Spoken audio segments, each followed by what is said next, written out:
नमस्कार मित्रों, प्रधानमंत्री नरेंद्र मोदी ने आज एक रैली में बड़ा बयान दिया।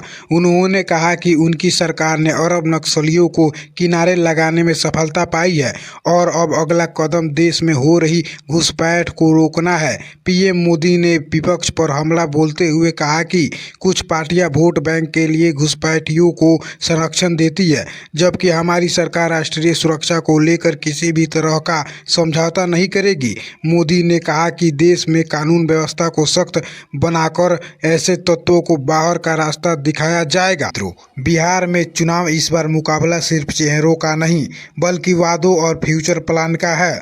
महागठबंधन अपने घोषणा पत्र में नौजवानों को 10 लाख सरकारी नौकरी देने की बात कर रहा है, साथ ही पुरानी पेंशन बहाली, स्कूल कॉलेज में सुधार और किसानों को गैर जरूरी टैक्स हटाने का वादा भी शामिल है। दूसरी तरफ एनडीए का फोकस है विकास प्लस वेलफेयर।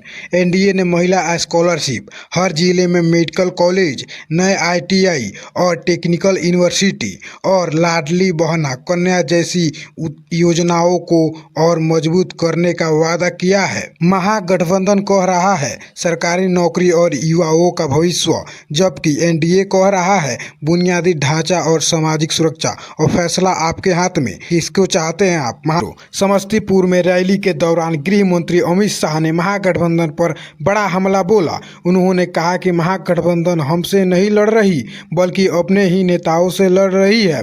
अंदरूनी झगड़ा इतना है कि उन्हें खुद नहीं पता कि नेता कौन है और फैसला कौन लेता है। अमित शाह ने कहा कि एनडीए एकजुट होकर विकास के कामों पर चुनाव लड़ रही है।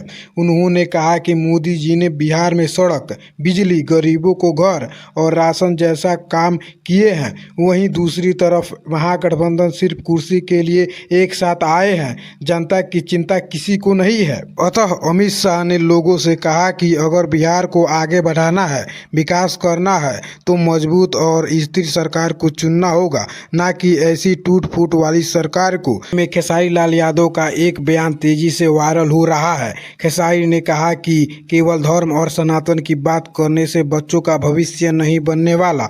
उन्होंने साफ कहा कि समाज को असली जरूरत है पढ़ाई, रोजगार और विकास की।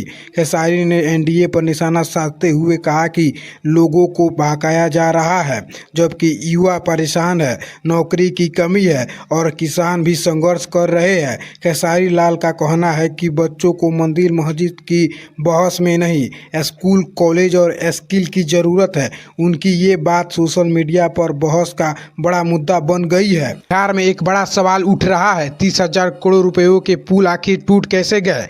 कई जिलों में पिछले दिनों पुल गिर गए, कोई काम पूरा होने से पहले ध्वस्त, तो कोई चालू हालात में टूट गया। सरकार की तरफ से कभी चूहा, कभी बारिश, तो कभी मिट्टी कटाव को जिम्मेदार बताया गया। इसी पर तेजस्वी यादव ने तंज कसा है। तेजस्वी ने कहा कि इतना बड़ा पैसा खर्च हुआ और जिम्मेदार चूहे पर डाल दी गई। असली खेल भ्रष्टाचार का है। बिहार में सिस्टम कमजोर हो चुका है। अब सवाल जनता पूछ रही है, अगर चूहा ही पुल गिरा दे रहा है तो ठेकेदार और इंजीनियर क्या कर रहे हैं? और 30,000 करोड़ आखिर गया कहाँ? धन्यवाद। मिलते हैं एक और बड़ी खबर के साथ, तब तक बने रहिए हमारे चैनल पर। लाइक एंड सब्सक्राइब करना ना भूलें। जय हिंद, जय भारत।